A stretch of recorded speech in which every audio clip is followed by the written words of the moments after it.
Assalamualaikum dan salam Malaysia Madani, bersama-sama saya Suaran Shah dalam Berita Pagi Sabah edisi Khamis 14 Mac 2024. Skim insurans kemalangan rakyat Sabah akan dilancarkan di daerah Paitan pada 30 Mac ini. Penerima bantuan kebajikan kerajaan di negeri ini kini boleh memohon skim insurans tersebut. Menteri Pembangunan Masyarakat dan Kesejahteraan Rakyat, Datuk James Ratib berkata, inisiatif itu diperkenal kerajaan bagi melindungi mereka yang kurang berkemampuan sekiranya terlibat kemalangan. Datuk James menyatakan demikian selepas upacara menandatangani Memorandum Persefahaman MOU antara Kementerian Pembangunan Masyarakat dan Kesejahteraan Rakyat KPMKR dan pelaksana Skim Insurans Kemalangan Rakyat Sabah Borneo Med Sendirian Berhad di Kota Kinabalu. MOU ini bagi menjalin kerjasama selama 5 tahun untuk menawarkan skim insurans kemalangan rakyat Sabah kepada penerima bantuan kebajikan yang berumur 18 hingga 80 tahun. MOU ditandatangani Setiausaha Tetap KPMKR Maria Chong dan disaksikan Timbalan Setiausaha Tetap Dasar dan Perancangan KPMKR Walter Kenson. Manakala Borneo Med Sendirian Berhad diwakili Ketua Pegawai Eksekutifnya Ahmad Fauzi Muhammad sambil disaksikan Pengerusi Eksekutif Patrick Teo. Kerajaan Sabah melalui agensi-agensi Islam di negeri ini terus komited membantu golongan memerlukan. Ini dapat dilihat menerusi program Sungkai on the Road, anjuran bersama Majlis Ugama Islam Sabah MUIS, Jabatan Hal Ehwal Agama Islam Negeri Sabah Giants dan Perbadanan Baitumal Negeri Sabah yang mengagihkan juada berbuka puasa di beberapa lokasi terpilih di sekitar ibu negeri. Program yang akan dilaksana setiap Rabu bermula 2 hingga 4 petang sepanjang bulan Ramadan ini akan menyediakan 250 bungkusan juada berbuka puasa untuk diagihkan kepada orang ramai. Antara lokasi terpilih ialah stesen kereta api Sembulan, stesen bas Padang Merdeka, lintasan Desoka dan terminal bas Inanam. Tujuan kita untuk memberi juadah berbuka puasa ini antaranya ialah pertamanya sekali kita telah pun melihat kesibukan mereka yang sentiasa bekerja dan juga kedua kita dapat mengurangkan mereka dalam untuk hadir di bazar-bazar yang sesak dengan kehadiran pengunjung, dan ketiga kita dapat meringankan sedikit bebanan mereka untuk membeli juadah berbuka puasa. Pembantu Menteri kepada Ketua Menteri Datuk Ruslan Muharram menyatakan demikian ketika ditemui RTM dalam program Sungkai on the Road di Wisma MUIS Kota Kinabalu. Hadir sama Pengarah Jains Jumain Abdul Ghani. 35 anak yatim dan asnaf dari Rumah Anak Kesayangan Sabah diraikan dalam program berbuka puasa anjuran kumpulan BTC Berhad di Inanam. Kesemua mereka turut menerima goodies yang disampaikan Pengarah Urusan Kumpulan BTC Berhad, Datuk Abdul Kadir ME Sikandar.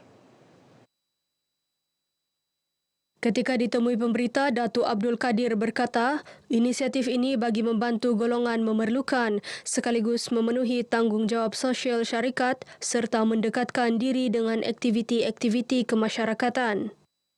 Program ini memang kita adakan setiap tahun tahunan, program tahunan untuk BTC.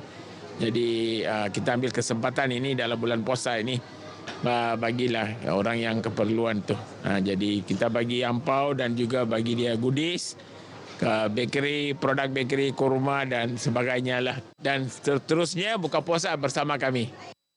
Tambah beliau, seiring dengan slogan buffet Ramadan tahun ini iaitu amal kongsi rezeki, 1% daripada setiap jualan voucher buffet Ramadan tersebut akan disumbangkan kepada golongan yang kurang berkemampuan. Selain itu, pihaknya juga akan menganjurkan beberapa program lain pada bulan Ramadan ini, antaranya pengagihan juada berbuka di beberapa buah masjid sekitar Kota Kinabalu serta bekerjasama dengan Jabatan dan Badan Bukan Kerajaan NGO dalam program pengagihan baju Melayu serta baju kurung sempena menyambut Syawal pada tahun ini. Dua lagi tapak bazar Ramadan dibuka Dewan Bandaraya Kota Kinabalu di BKK di Pusat Bandaraya bagi merancangkan aktiviti ekonomi tempatan sepanjang bulan Ramadan ini. Dua tapak baharu itu masing-masing di Padang Merdeka dan di City Park berhadapan bangunan Mahkamah Lama. Menurut Ketua Pengarah DBKK, Junaina AB, berbeza dengan bazar kendalian DBKK yang lain, bazar di Padang Merdeka membenarkan para pengunjung duduk santai di kawasan tersebut untuk berbuka puasa setelah membeli juada berbuka. Manakala, bazar di City Park menyediakan ruang untuk para pengunjung duduk menjamu selera dengan kelengkapan kerusi dan meja yang dibuka khas untuk orang awam berbuka puasa. Sehubungan itu, Junaina menyeru orang awam untuk tidak melepaskan peluang merasakan pengalaman baharu berbuka puasa dan menikmati suasana tersebut bersama para pengunjung yang lain. Selain dua lokasi Bazar Ramadan baharu ini, 13 lagi lokasi Bazar Ramadan di bawah kendalian DBKK tahun lepas kekal beroperasi tahun ini, antaranya di lintasan Desoka, Sembulan, Indah Permai, Pekan Tanjung Aru, Damai, Pasar Malam Inanam, Kingfisher dan Manggatal. Orang ramai khususnya golongan petani dinasihati tidak melakukan pembakaran terbuka sepanjang tempoh fenomena El Nino yang menyebabkan cuaca panas dan kering ketika ini. Ini kerana pembakaran terbuka boleh merebak dengan cepat sehingga menyebabkan kebakaran hutan yang sukar dikawal.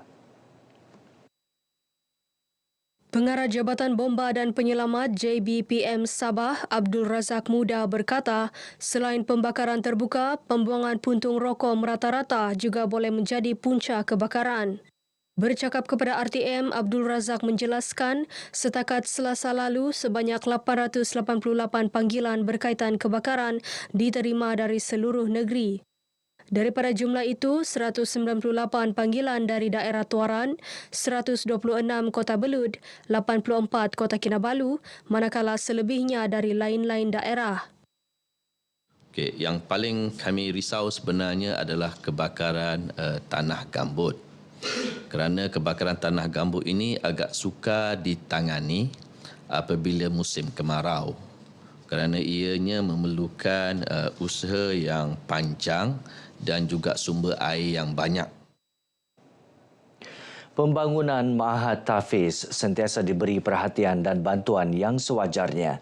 Pengerusi Mahat Tahfiz Sulaimaniyah MTS wilayah Sabah, Sarawak dan Brunei, Datuk Osman Jamal berkata, ini terbukti apabila beberapa pelajar dari MTS dihantar melanjutkan pelajaran ke Turki dalam bidang pendidikan agama dan keagamaan Islam. Menurut Datuk Osman, selepas menamatkan pengajian mereka di Turki, mereka akan ditawarkan sebagai guru agama di MTS sedia ada, iaitu di MTS Tawau dan Kota Kinabalu. Saya dapati Sulaimaniyah ini memang baik dan telah menghasilkan tenaga kerja, Mahat Tahfiz, dan insya-Allah kalau kita tidak ada masalah kewangan dan sebagainya, saya rasa di Sabah ini orang-orang Sabah akan banyak menjadi Mahat Tahfiz. Datuk Osman berkata demikian kepada pemberita selepas mengadakan kunjungan hormat ke atas Yang di-Pertuan Negeri Tun Dr. Juhar Datuk Mahiruddin di Istana Seri Kinabalu. MTS merupakan organisasi sosial yang diwujudkan sebagai institusi pembelajaran berasaskan konsep pendidikan Islam bersepadu dengan kokurikulum penghafalan Al-Quran menjadi teras utama pembelajaran dalam melahirkan generasi Muslim yang bertakwa dan berilmu. Baik, paparan itu mengakhiri perkembangan Berita Pagi Sabah kali ini. Menyusul selepas ini Berita Pagi Sarawak. Dari sungai hingga ke segara, Palestin pasti merdeka.